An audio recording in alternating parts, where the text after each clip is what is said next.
វាមិនមែនជារឿងងាយទេសុកឲ្យបងប្រែ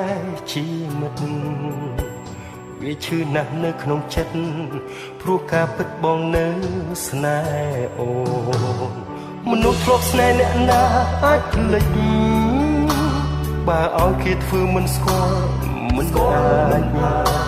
ចឬអូនរៀបរាប់បងខ្លាច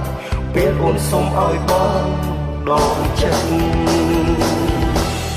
សុំទុកបងមិនអាចជប់ស្នេហ៍អូនទេទូអូនប្រាប់ថាអស់ចិត្តហើយ